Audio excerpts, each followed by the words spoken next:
నమస్తే, welcome to our channel. నేను సౌజన్య. Congress party నుంచి కడప ఎంపీ అభ్యర్థిగా షర్మిల పోటీ చేయబోతున్నారని చెప్పేసి వినిపిస్తున్నాయి. అలాగే ఢిల్లీలో మీటింగ్ కూడా జరిగింది. సో ఎక్కడెక్కడ ఏ స్థానాల నుంచి ఎవరెవరు పోటీ చేస్తారనే దానికి సంబంధించి కూడా కీలక సమావేశం అయింది. ఇంకా నిర్ణయించుకుంటున్నారు అభ్యర్థుల గురించి అన్నట్టు వార్తలు వినిపిస్తున్నాయి. బట్ కడప నుంచి ఎంపీ అభ్యర్థిగా షర్మిల పోటీ చేస్తున్నారు కాబట్టి అది జగన్మోహన్ రెడ్డికి ప్లస్ అవుతుందా, మైనస్ అవుతుందా? ఈ అంశానికి సంబంధించి మనతో మాట్లాడడానికి, వారి విశ్లేషణని మనతో పంచుకోవడానికి ఈరోజు మనతో పాటు ఉన్నారు సీనియర్ పొలిటికల్ అనలిస్ట్ రాజేష్ అప్పసన్ గారు ఉన్నారు. వారితో మాట్లాడదాం. నమస్తే అండి. నమస్తే. సో కాంగ్రెస్ పార్టీ నుంచి ఎంపీ అభ్యర్థిగా ఎవరు పోటీ చేస్తారు? షర్మిల వస్తారు, లేదు కాకపోతే ఆవిడ పులివెందుల నుంచి మళ్ళీ పోటీ చేస్తారు, ఇలా చాలా వినిపించాయి. సో దానికి ఫైనల్లీ ఒక అడ్డుకట్టు పడిపోయింది. కడప ఎంపీ అభ్యర్థిగా కాంగ్రెస్ పార్టీ నుంచి షర్మిల పోటీ చేస్తున్నారు అని చెప్పేసి అని. సో మరి ఈ విషయానికి సంబంధించి ఇది జగన్మోహన్ రెడ్డికి ప్లస్ అవుతుందా, మైనస్ అవుతుందా? ఎందుకంటే వైసీపీ నుంచి ఎంత అవినాష్ రెడ్డి గారు పోటీ చేసినా ఫేస్ వచ్చేసి ఆయనదున్నా వెనకుండి నడిపించిందా జగన్మోహన్ రెడ్డి అని చెప్పి అందరికీ తెలిసిందే. మరి ఇది జగన్మోహన్ రెడ్డికి ప్లస్ అనుకోవాలా, మైనస్ అనుకోవాలా? షర్మిల గారు ఆంధ్రప్రదేశ్ రాష్ట్ర కాంగ్రెస్ కమిటీ అధ్యక్షురాలుగా 2024 పార్లమెంట్ ఎన్నికల్లో కడప పార్లమెంటు స్థానం నుంచి కాంగ్రెస్ పార్టీ అభ్యర్థిగా పోటీ చేయబోతున్నారన్న వార్త ఒక రకంగా కడప జిల్లా రాజకీయాల్లో పెను సంచలనానికి దారితీసే అంశమే అది. ఎందుకు అనంటే దాదాపుగా 4.5 దశాబ్దాలుగా 1978లో ఒకసారి వైఎస్ రాజశేఖర రెడ్డి గారు పులివెందుల నుంచి రెడ్డి కాంగ్రెస్ అభ్యర్థిగా ఎమ్మెల్యేగా విజయం సాధించిన నాటి నుంచి ఈ రోజు దాకా పులివెందుల్లో కానీ కడప జిల్లాలో కానీ ఒకే ఒకసారి స్థానిక సంస్థల ఎమ్మెల్సీ ఎన్నికల్లో వైఎస్ వివేకానంద రెడ్డి గారు ఓడిపోవటం తప్పించి అప్రతిహతంగా ఈ 4.5 దశాబ్దాలుగా ఎమ్మెల్యేగా కానీ ఎంపీగా కానీ ఎన్ని సందర్భాల్లో వైఎస్ కుటుంబం నుంచి ఎవరు పోటీ చేసినా విజయమే దక్కింది అక్కడ. ఇవాళ వైఎస్ అవినాష్ రెడ్డి కడప ఎంపీకి ఉన్నా కూడా ఆ వైఎస్ వారసత్వం ద్వారా వచ్చిన గుర్తింపు ప్రాతిపదికగానే అతన్ని ఎక్కడం జరిగింది. ఇటువంటి నేపథ్యంలో మొట్టమొదటిసారిగా జగన్మోహన్ రెడ్డి గారికి ఒక పెను సవాలు తన కుటుంబం నుంచి ఎదురైంది. ఇక్కడ గమనించుకుంటే జగన్మోహన్ రెడ్డి గారికి తన కుటుంబం నుంచి ఇది రెండో సవాలు. ఒక రకంగా మాట్లాడుకుంటే కాంగ్రెస్ పార్టీతో విభేదించి జగన్మోహన్ రెడ్డి గారు వైసీపీ అని చెప్పిన పార్టీ ఏర్పాటు చేసుకొని కాంగ్రెస్ పార్టీ ద్వారా సంక్రమించిన ఎంపీ పదవికి ఆయన, ఎమ్మెల్యే పదవికి వాళ్ళ తల్లిగారు రాజీనామా చేసి వాళ్ళిద్దరూ ఉప ఎన్నికలకు వెళ్ళిన సందర్భంగా ఆ రోజున కాంగ్రెస్ పార్టీ అభ్యర్థిగా వైఎస్ వివేకానంద రెడ్డి గారు వైఎస్ విజయలక్ష్మి గారి మీద పోటీ చేయడం జరిగింది. ఆ ఎన్నికలో కూడా విజయలక్ష్మి గారు ఘన విజయం సాధించారు ఉప ఎన్నికల్లో. అదే వివేకానంద రెడ్డి గారు తర్వాత వైసీపీ పార్టీ తరఫున స్థానిక సంస్థల ఎమ్మెల్సీ ఎలక్షన్స్లో ఓడిపోవడం జరిగింది.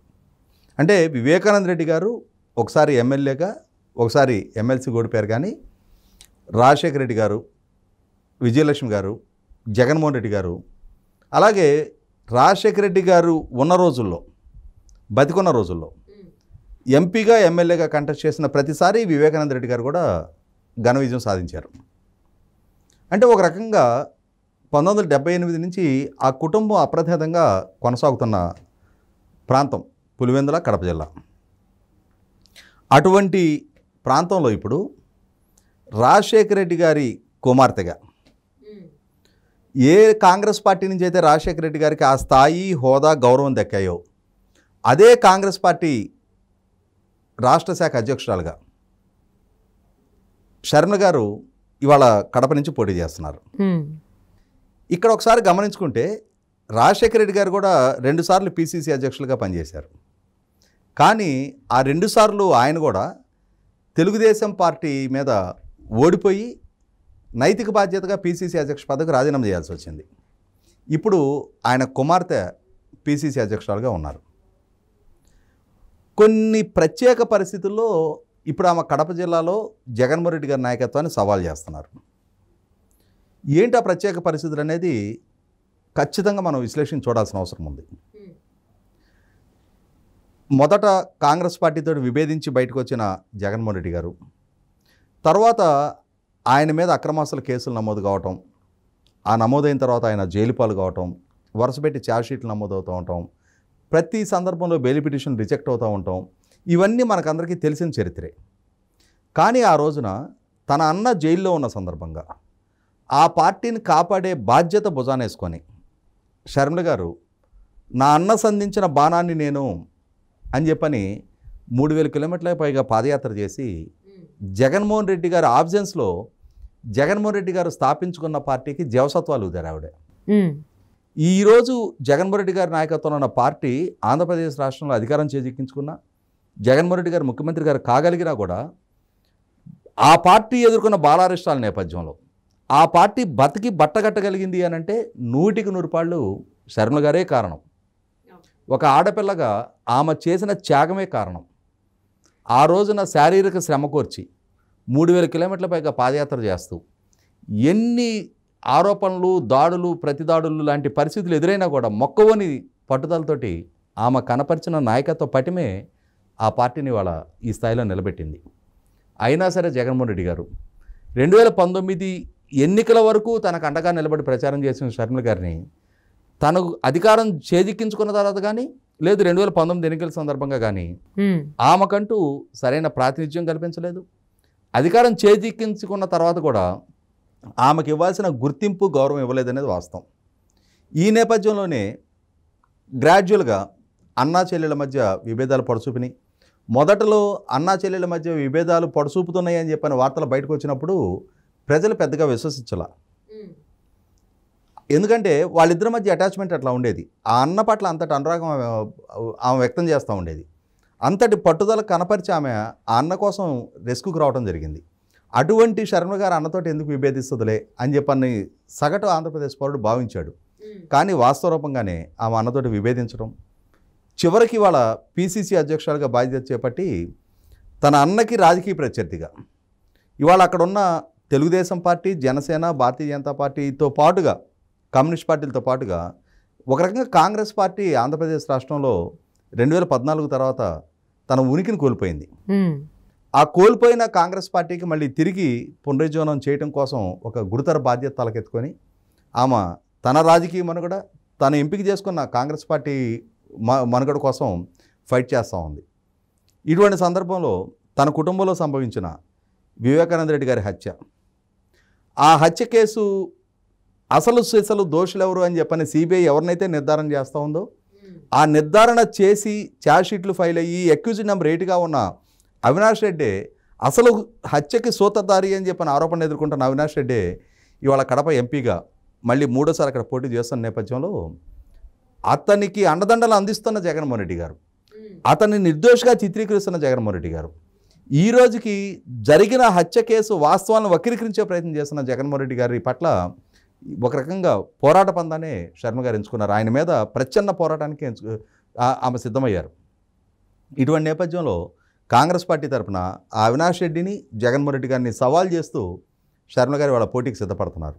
100% ఇప్పటికే కడప జిల్లా వ్యాప్తంగా వివేకానంద రెడ్డి గారికి అన్యాయం జరిగింది, వివేకానంద రెడ్డి గారిని దారుణంగా హత్య చేశారు, కుటుంబ సభ్యులే కూడబలుకొని హత్య చేశారు, హత్య చేసిన నిందితుని జగన్మోహన్ రెడ్డి గారు కాపాడుతున్నారు, ఇప్పటికీ వివేకానంద రెడ్డి గారి కుమార్తెని టార్గెట్ చేస్తూ ఉన్నారు, ఆమె ఒంటరి పోరాటం చేస్తుంది, ఆ ఒంటరి పోరాటం చేస్తున్న డాక్టర్ సునీత గారికి షర్మిల గారు అండదండలు అందిస్తుంది, రాజశేఖర రెడ్డి గారి కుమార్తెగా ఉన్న షర్మిల గారికి జగన్మోహన్ రెడ్డి గారి వల్ల అన్యాయం జరిగింది అన్న భావన సగటు కడప జిల్లా పౌరుల్లో ఉంది.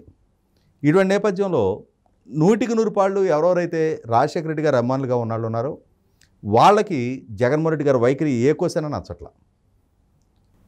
రాజశేఖర రెడ్డి గారు అబ్బాయిగా జగన్మోహన్ రెడ్డి గారిని ఓన్ చేసుకొని ఆయన ఉన్నతి కోసం కృషి చేసిన వ్యక్తులు ఎవరెవరైతే ఉన్నారో వాళ్ళకి వాళ్ళ జగన్మోహన్ రెడ్డి గారి ఈ నడవడిక అసలు ఏ స్థాయిలో కూడా ఆమోదయోగ్యం కావట్లేదు.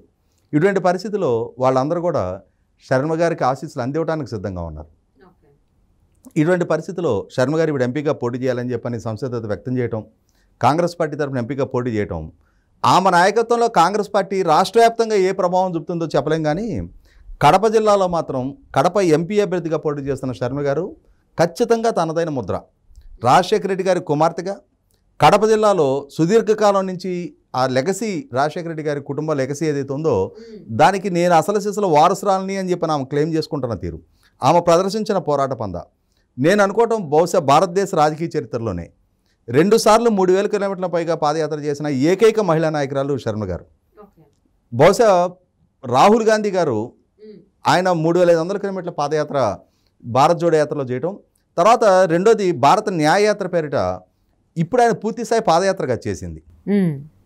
కానీ అంటే పురుషులు కూడా 7,000 కిలోమీటర్ల పాదయాత్ర చేసిన వాళ్ళు లేరు. ఒక్క షర్మిల గారే 2 విడతలుగా, ఒకనాడు వైసీపీ పార్టీలో జగన్మోహన్ రెడ్డి గారికి అండదండలు అందిస్తూ, రెండోసారి వైఎస్ఆర్ టీపీ పార్టీ తరఫున తను పెట్టుకున్న పార్టీ తరఫున తెలంగాణలో పాదయాత్ర చేయడం జరిగింది. ఈ పాదయాత్ర సందర్భంగా ఎన్ని కష్టాలు ఎదురైనా, అవమానాలు, దాడులు ఎదురైనా కూడా మక్కువని పోరాట పటిమ ప్రదర్శించింది. ఈ పోరాట పటిమ ఇవాళ కడప జిల్లా ప్రజలను ఆకర్షిస్తుంది.